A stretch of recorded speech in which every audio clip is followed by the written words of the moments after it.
Olá a todos, hoje é dia 7 de dezembro de 2019, meu nome é Gilmar e eu estou aqui com mais um vídeo para comentar as principais notícias da semana.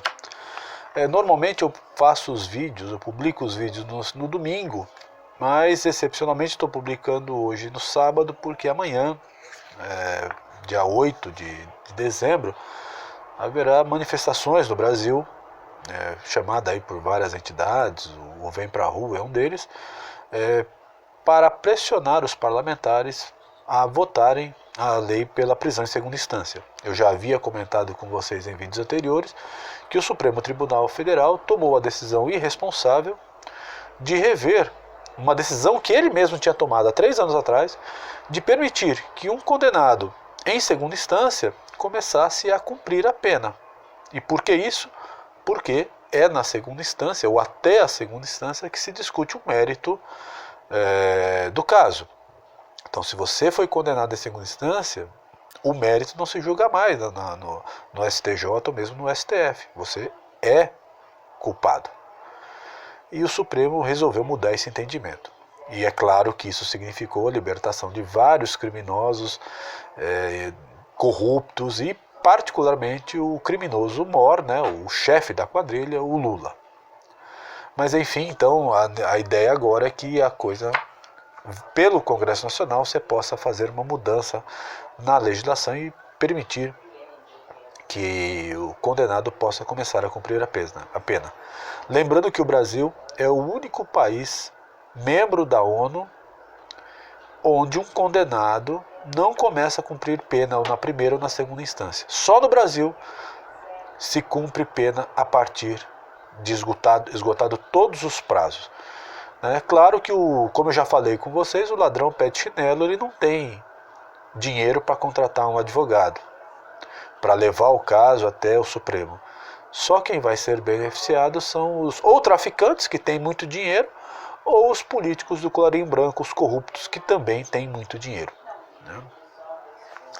Então, domingo agora, manifestação em várias cidades do Brasil pela prisão em segunda instância.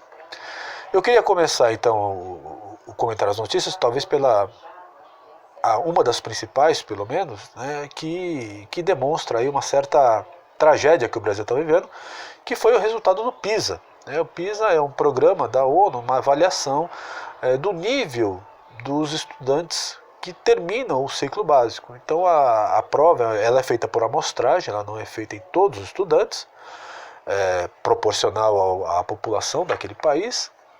Então é aplicada uma prova para jovens de 15 anos, que seria exatamente o aluno que está concluindo o 3º ano do ensino médio. E a nossa posição é terrível. Eu peguei aqui alguns dados. Então a prova ela é dividida em 3 áreas. Linguagens, ou literatura, se você quiser, leitura, matemática e ciências. A nossa situação é terrível. No cômputo geral, de 80 países que são avaliados, o Brasil está na posição número 57. Quer dizer, o Brasil, que é pelo menos a 8ª economia do mundo, tem uma das maiores populações do mundo e está lá na rabeira na educação. Em matemática, por exemplo, a situação é pior. O Brasil está na posição 70, de 80 países avaliados. O Brasil está quase ali entre os últimos. Por que é tão complicada a educação? Porque qualquer medida que você tome para solucionar esse problema, a resolução ela é de longo prazo, porque é geracional. Então, se você toma uma medida hoje para solucionar ou para melhorar a educação, o resultado que você vai ter, por exemplo, essa mudança só vai ser captada no exame do PISA praticamente daqui 15 anos, porque é quando esse aluno cumpriu o ciclo. Então ele estaria entrando agora, você começa a melhorar a educação, mas ela só vai se refletir lá na frente. É muito complexo, porque você tem que mudar perfil de professor, você precisa mexer em legislação, você precisa alterar uma visão ideológica que permeia a educação no Brasil. No Brasil, por exemplo, o aluno é sempre o coitadinho.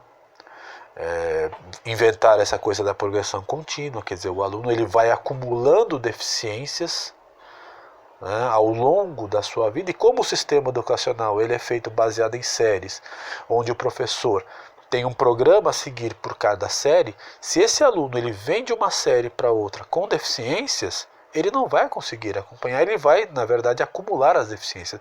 E é isso que as avaliações têm mostrado. Os alunos das séries iniciais, ele tem um grau de deficiência pequeno, porque está começando. Só que na medida em que ele vai progredindo, como ele vai acumulando as deficiências, essas deficiências vão se perpetuando e, claro, vão aumentando. Por isso que a situação no Brasil é tão ruim. E as soluções, infelizmente, não são de curto prazo, são de longo prazo. É coisa aí que a gente tem que preparar agora para a próxima geração. Isso é uma tragédia para nós, porque você imagine, se nós queremos um Brasil competitivo, se bem colocado no mercado de trabalho, principalmente no campo da tecnologia que está toda hora mudando, como é que você vai fazer isso sem mão de obra qualificada? Onde você tem a maioria dos estudantes que saem do ensino médio, por exemplo, eles não sabem distinguir o que é um texto de opinião de um texto de informação, né, factual, onde a maioria dos alunos não sabe produzir, por exemplo, uma equação, fazer uma regra de 3 em matemática. Isso é muito grave, tanto para o indivíduo que sai, porque ele sai com um preparo menor para se colocar no mercado de trabalho, como para o país como um todo, porque ele não vai ter a mão de obra necessária para dar o salto tecnológico que nós precisamos para acompanhar o mundo.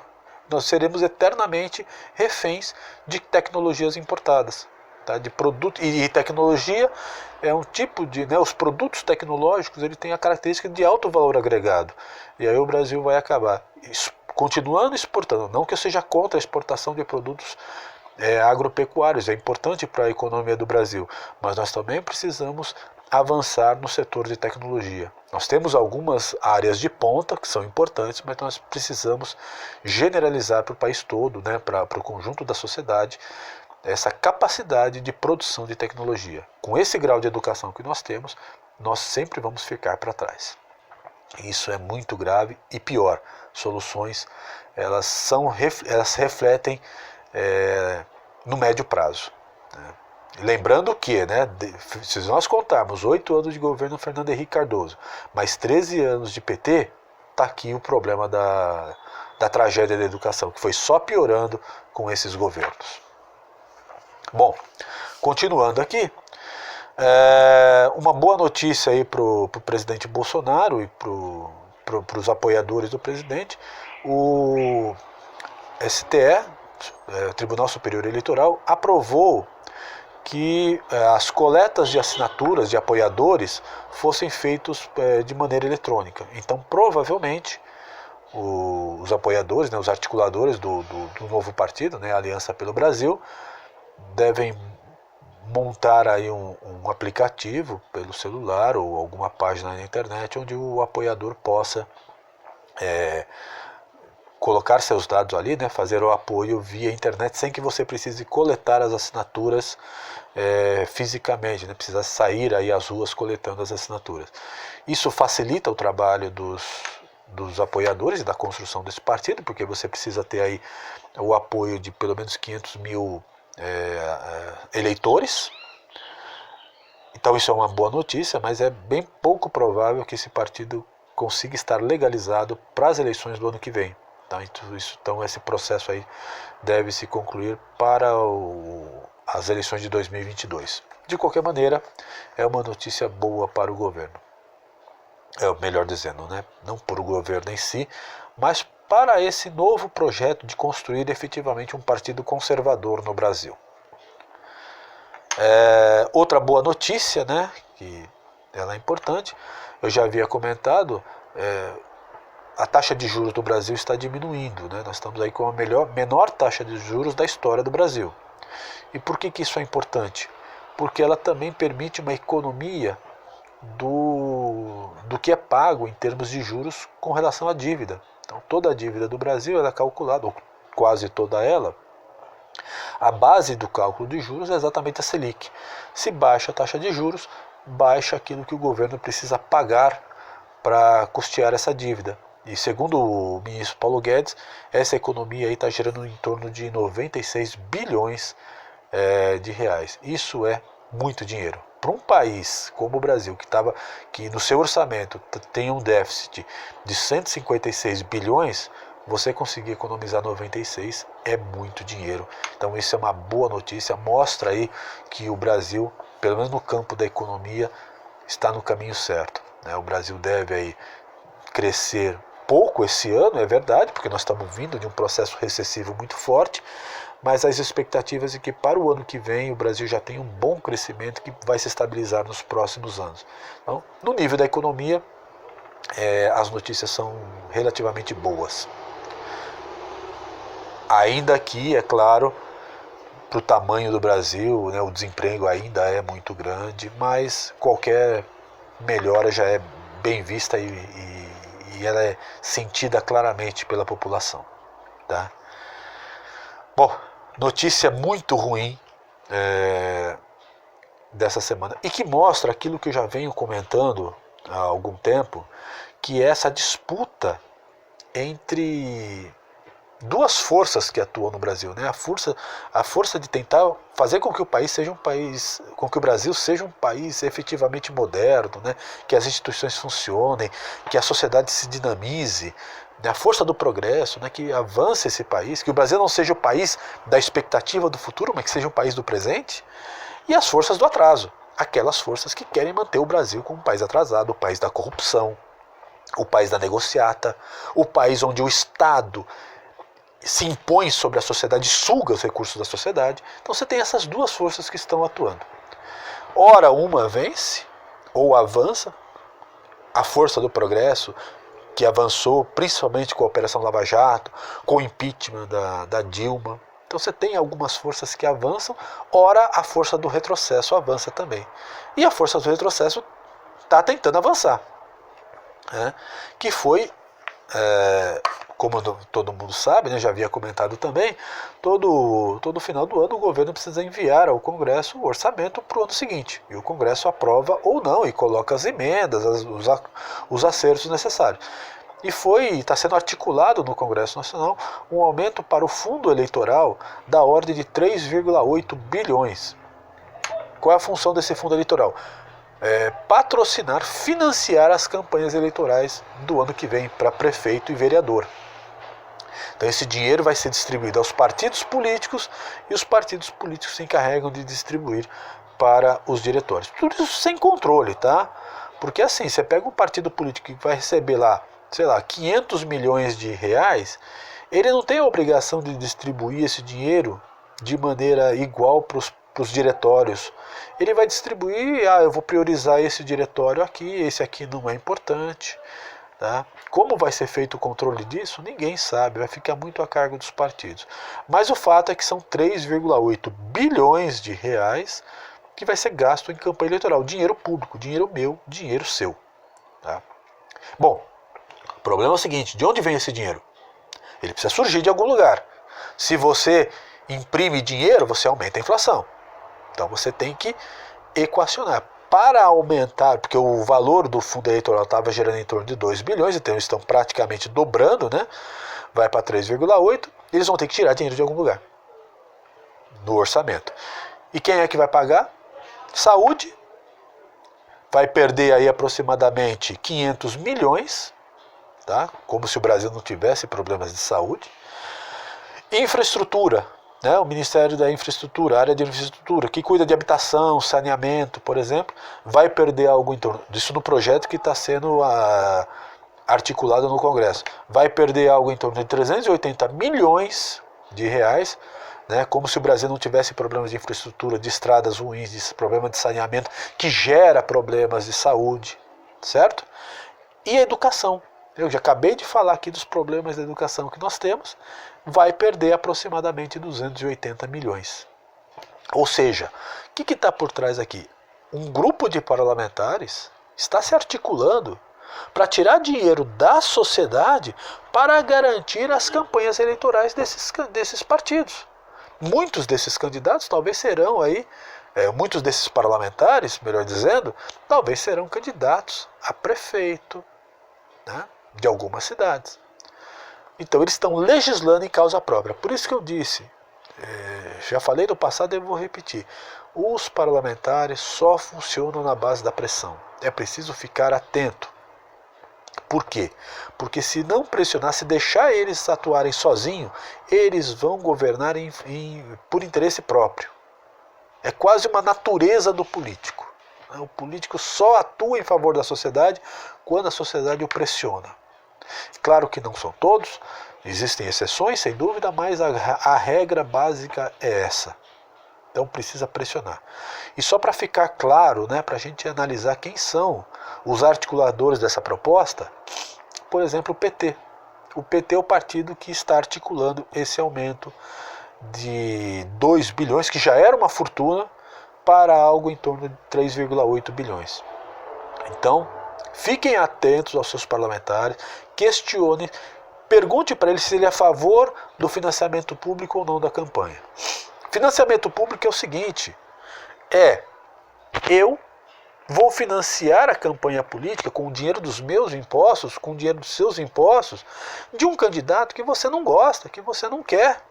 Então eu vou financiar a campanha do PT, por exemplo, eu vou financiar a campanha do PSDB, mesmo que eu não concorde com esses partidos. Ora, é justo que esses partidos tenham lá os seus apoiadores. É legítimo, a sociedade é complexa. Mas que os seus apoiadores financiem as suas campanhas. E não eu, não o dinheiro do imposto. Principalmente tirando dinheiro de áreas que são fundamentais. Tá? Você vai tirar dinheiro da saúde, tirar dinheiro da infraestrutura? Como se o nosso orçamento já é restrito. Nós estamos saindo de uma recessão. E agora vem esses parlamentares propor uma redução desse orçamento para beneficiar eles próprios. Isso é muito ruim. Pressionem seus parlamentares. Claro que isso ainda não está fechado, ainda precisa passar por uma votação no Senado, tem que ser aprovado em plenário, porque tem que fazer parte do orçamento. Por isso é importante pressionar os parlamentares. Se o seu deputado, se o seu senador for a favor do fundão eleitoral, deixe claro para ele, você não terá meu voto mais. Eu não votarei mais em você. Você vai ganhar agora, mas depois você vai perder o seu mandato. Porque eu não vou mais votar em você. É assim que eles funcionam. Nós precisamos pressioná-los, porque senão eles vão somente legislar em interesse próprio. Tá certo? Bom, o vídeo já acabou ficando longo. Tem muito mais coisa que eu queria falar. Tem, por exemplo, aí uma proposta que o Zé Dirceu está livre por conta da resolução do Supremo Tribunal Federal. E ele já está articulando dentro do PT. Então ele está querendo reestruturar algo que ele já tinha feito antes, que é uma espécie de polícia secreta baseada nos militantes do PT no serviço público. Ele está querendo reestruturar a espionagem que o PT fazia, os seus famosos dossiês. Tá? Um outro tema que eu queria comentar bastante, mas acho que mereceria um vídeo próprio. Eu quero ver se inclusive a partir do ano que vem eu consigo fazer mais vídeos durante a semana. Acho que um vídeo só eu acabo comentando notícias que acabaram já perdendo uma certa validade. Enfim, eu não vivo apenas de fazer vídeos no YouTube, Eu tenho minha atividade profissional, sou professor, preciso dar aula, preciso corrigir prova, preparar aulas, enfim, é uma vida muito corrida, às vezes não tem o tempo necessário para preparar um vídeo. Mas eu estou querendo ver se no ano que vem, ver se eu melhoro os meus equipamentos, monto aqui um sistema de iluminação um pouco melhor, para poder fazer mais vídeos durante a semana, mesmo que sejam vídeos mais curtos, mas pelo menos com uma agilidade um pouco maior, para que eu possa manter esse contato mais efetivo com quem me assiste, tá certo?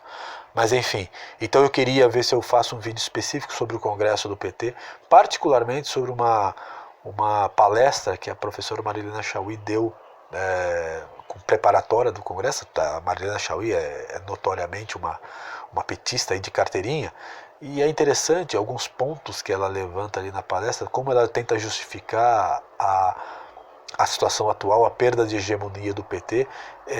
Parece bobagem, mas é interessante a gente saber como pensa a esquerda, para a gente poder estar atento aí às manobras que eles vão fazendo. Para entender, por exemplo, o que é esse esquema que o GDC está montando, etc. Tá? Mas enfim, isso aí vai acabar ficando para um outro vídeo, ou para um vídeo extra, se eu conseguir montar aí até o final do ano. Tá certo? Bom, então eu vou ficando por aqui. Se vocês gostarem, deixem seu like, deixem seus comentários.